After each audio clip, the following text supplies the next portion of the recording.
Hello my loves! Welcome back sa aking channel at para naman sa mga taong hindi pa nakakilala sa akin, ako po si Gadang Pilipinas sa Espanya. Welcome to my YouTube channel. So dito sa aking channel, I shared everything about my life, lifestyle videos from makeup, skincare, hanggang sa mga unboxing videos at hair care videos na madalas nating ginagawa dito sa aking channel. Kaya kung gusto mo yung mga videos na ganon, please consider to subscribe to my channel at i-click mo na rin pati ang notification bell para updated ka sa mga future videos ko.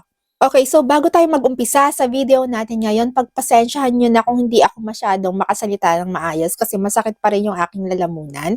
Gawa lang kagagaling ko lang sa trangkaso at gawa lang lamig dito sa Madrid. Okay, so sa video natin ngayon, available na ulit itong aking pink box. So sa mga nakakapanood dito sa akin, alam na alam nila yan na kapag available itong aking pink box, ibig sabihin, ito yung mga products na nagamit ko na empty na. As in, nag-enjoy ako sa kanila. Ngayon, nasa akin na lang kung bibilin ko ulit o hindi na. Okay, so first na empty ay L'Oreal Paris, yung LBB, no, yung Hyaluronic Pure na serum nila na pre-shampoo. Ito yung inilalagay ko sa buhok ko bago ako maligo. Nilalagay ko siya ng ganyan sa aking scalp.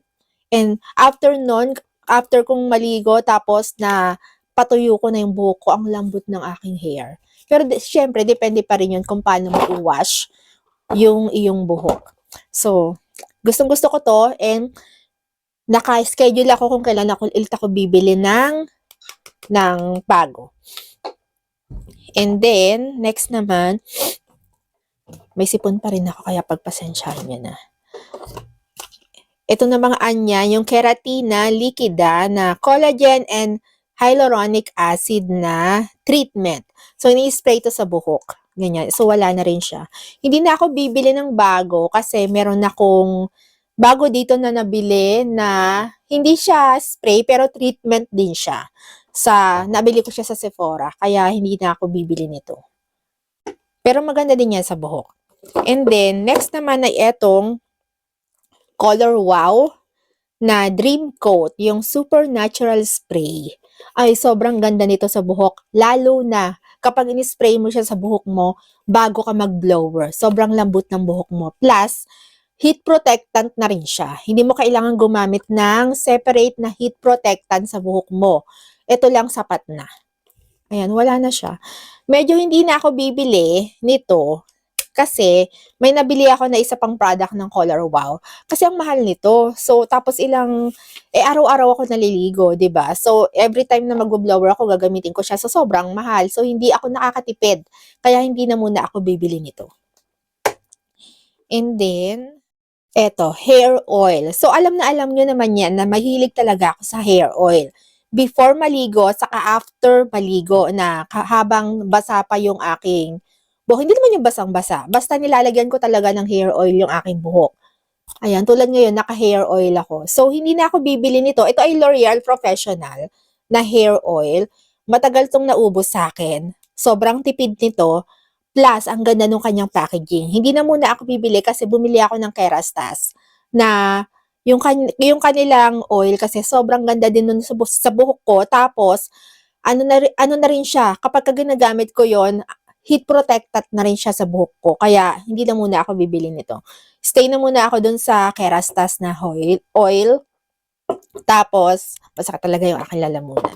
Next naman ay ito binili ko to sa Pilipinas eh. Etong Lux Organics, yung hair professional nila na premium keratin treatment. Ay, ang lambot ng buhok ko yung ginagamit ko ito. Pero unfortunately, hindi na ako makakabili nito kasi sa Pilipinas ko lang 'to nabili, sa Watson. At sale ko siyang nabili. Dalawa 'to, eh, yung isa nandun sa aking banyo. So, ginagamit ko siya kasi nga ubos na 'tong isa. So, after nun wala na rin, hindi na rin ako makakabili kasi nga sa Pilipinas ko lang sila nabili.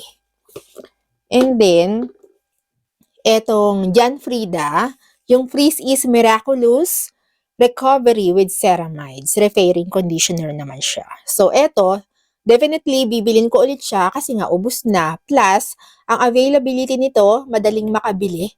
Kasi sa mga beauty shops dito sa Spain, meron. So, importante kasi sa akin yung product na ginagamit ko ay yung availability niya, mabilis mabili o madaling accessible, yung ganon. So, kapag tulad nito, sa Pilipinas lang, so parang ang nangyari, parang nagsayang ako ng pera. Kasi after nun, nagustuhan ko siya, 'di ba? Parang na-heartbroken ako nun. Kasi nga, nagustuhan ko siya, pero kapag naubos na, hindi ko na ulit siya magagamit or kasi wala akong replacement para sa kanya kasi nga sa Pilipinas ko lang siya nabili. Hindi dito sa Spain. So, lesson learned sa akin yon. Kaya nitong last na uwi namin ng Pilipinas last year, hindi ako masyadong nag-hoard ng mga skincare and hair care kasi nga kapag naubos naman sila, hindi ko na ulit mabibili. Kasi nga sa Pilipinas ko lang sila nabili. So, eto, ang accessible nito mabilis. Kaya dito talaga ako nag-stick. Dito sa isang to. And then, next naman ay L'Oreal Paris LBB, yung kanilang Cica Repair na cream. Ano ito, nilalagay ko to sa buhok ko after kong maligo at sobrang ganda din ito sa buhok.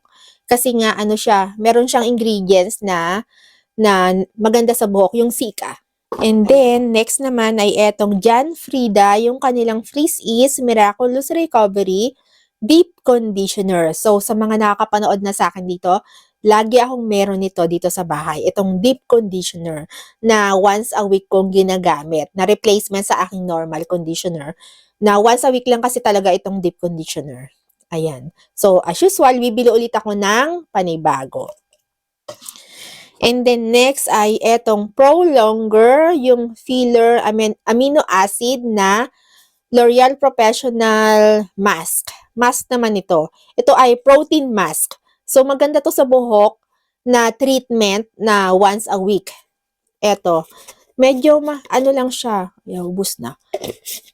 Mahal lang to kasi nabili ko siya ng sale pa to ha. Nabili ko siya ng 29 euros. So, close to 30 euros na rin, pero matagal na gamitan to sa akin. Ayan. And then, next naman ay etong Scala. Sobrang konti na lang natitira niya, kaya isinama ko na dito. Ito naman ay keratin na co-washing. Co-washing nga ba to? Yes. Co-washing ito. Kung natatandaan niyo, ayan, meron nakalagay na co-wash sa baba. Hindi ko lang alam kung nakikita ninyo. Ayan, nakalagay siya. Co-wash.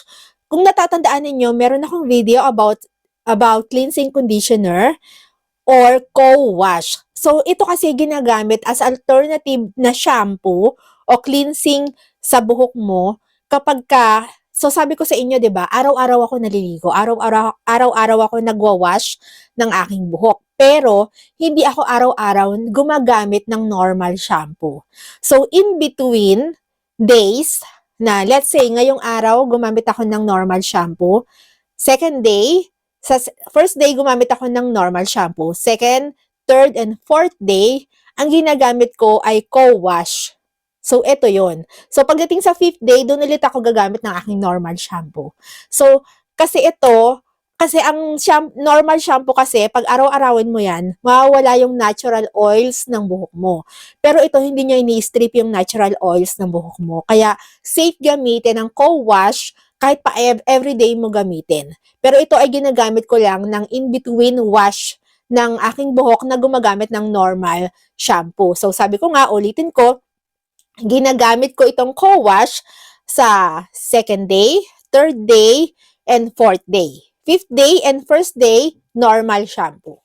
Tapos, after ng fifth day, balik ako sa co-wash. So, ganun lang yung cycle na ginagawa ko kapag Nagsha-shampoo ako And then, last, isama ko na tong aking body cream kasi nag-iisa lang naman siya. So, ito ay yung Dove na Nourishing Body Cream. Sobrang lambot ng skin ko, yung ginagamit ko ito. Plus, mabango siya. Wala na siya at meron na akong bago na nasa aking banyo.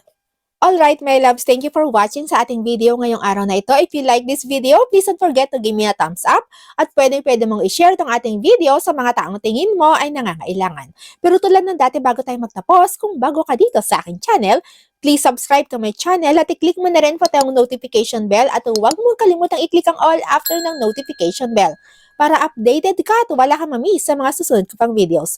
Thank you for watching, my loves, and always remember to be beautiful inside and out. And so, yeah, thank you for watching and see you on my next videos. Bye, my loves. Thank you.